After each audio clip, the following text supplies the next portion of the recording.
Apapun mereka bilang, tekadku takkan hilang, jalanku Kamu memang tidak bisa membuat semua orang suka kepadamu. Ada kalanya kamu harus menerima dari orang yang merasa tidak suka kepadamu, meski hal itu sama sekali tidak dibenarkan. Ketika hinaan datang padamu, sakit hati sudah pasti kamu rasakan. Namun jangan pernah jadikan hal tersebut sebagai beban yang menghambatmu untuk berkembang.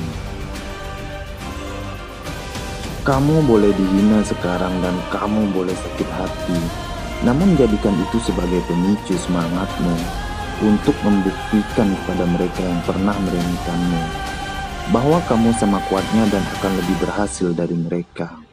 Sakit hati ketika dibully itu pasti, tapi ikhlaskan hati untuk menjalani, ada imbalan tersendiri dari ketabahanmu.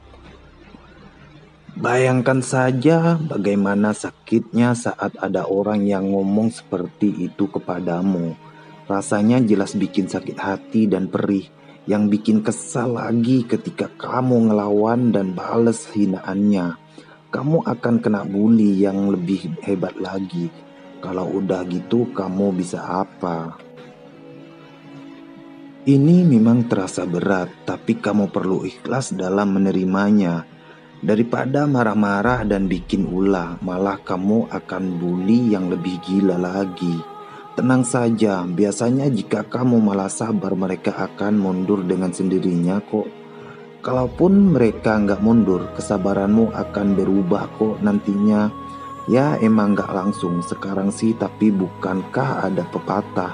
Orang sayang disayang Tuhan, yakin Tuhan akan memberikan imbalan. Mereka yang menghinamu tak selalu lebih baik darimu. Bisa saja mereka hanya iri dengan apa yang kamu miliki. Kamu pernah dapat hinaan yang seperti itu.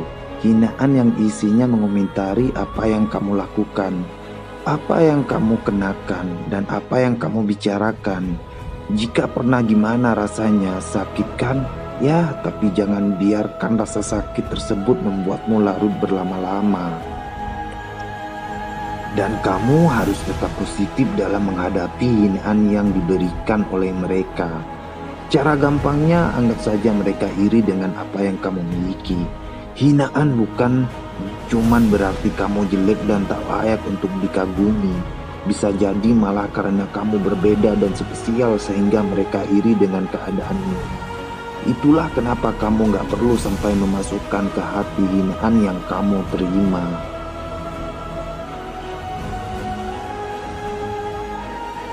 Kamu memang tak bisa membuat semua orang suka kepadamu.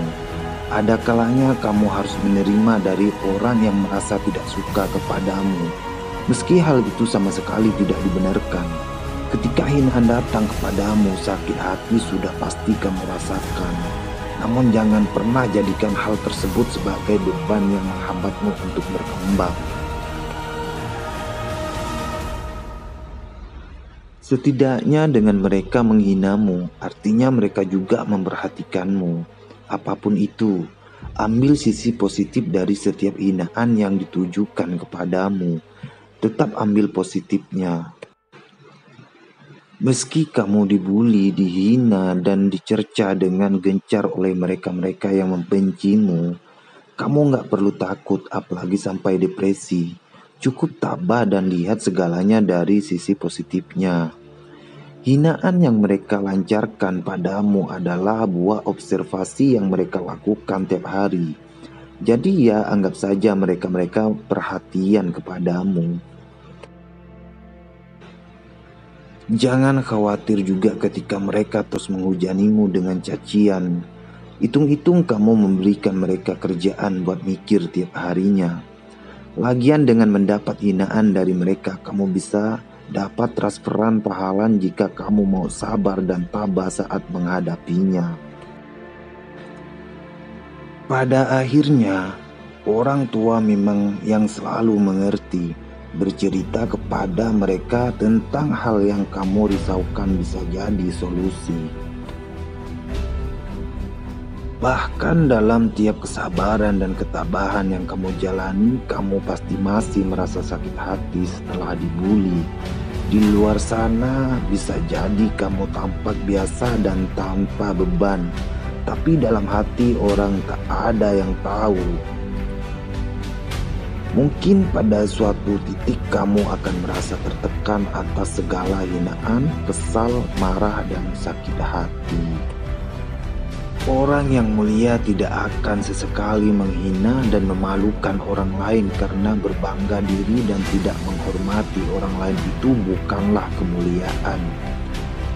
Jangan menyindir, menghina, dan memaki seseorang karena bisa saja kau adalah salah satu dari mereka. Semakin banyak menggunakan mulut untuk menyombongkan diri atau menghina orang lain, semakin kita tidak memiliki waktu mendengar untuk belajar. Tenanglah dalam menghadapi orang yang menghina, dialah yang sedang tersiksa karena tersibak perilaku yang buruk. Tersenyumlah di hadapan hinaan orang yang menghina. Orang sabar adalah orang hina yang sesungguhnya. Janganlah engkau marah ketika ada yang menghina. Doakan hinaan itu terbaik menjadi sebuah kemuliaan. Tidak ada gunanya seorang penolong yang selalu menghina atau teman yang selalu berburuk sangka. Orang-orang yang terus saja mencemooh dan menghina Anda adalah mereka yang menjadi fans berat Anda.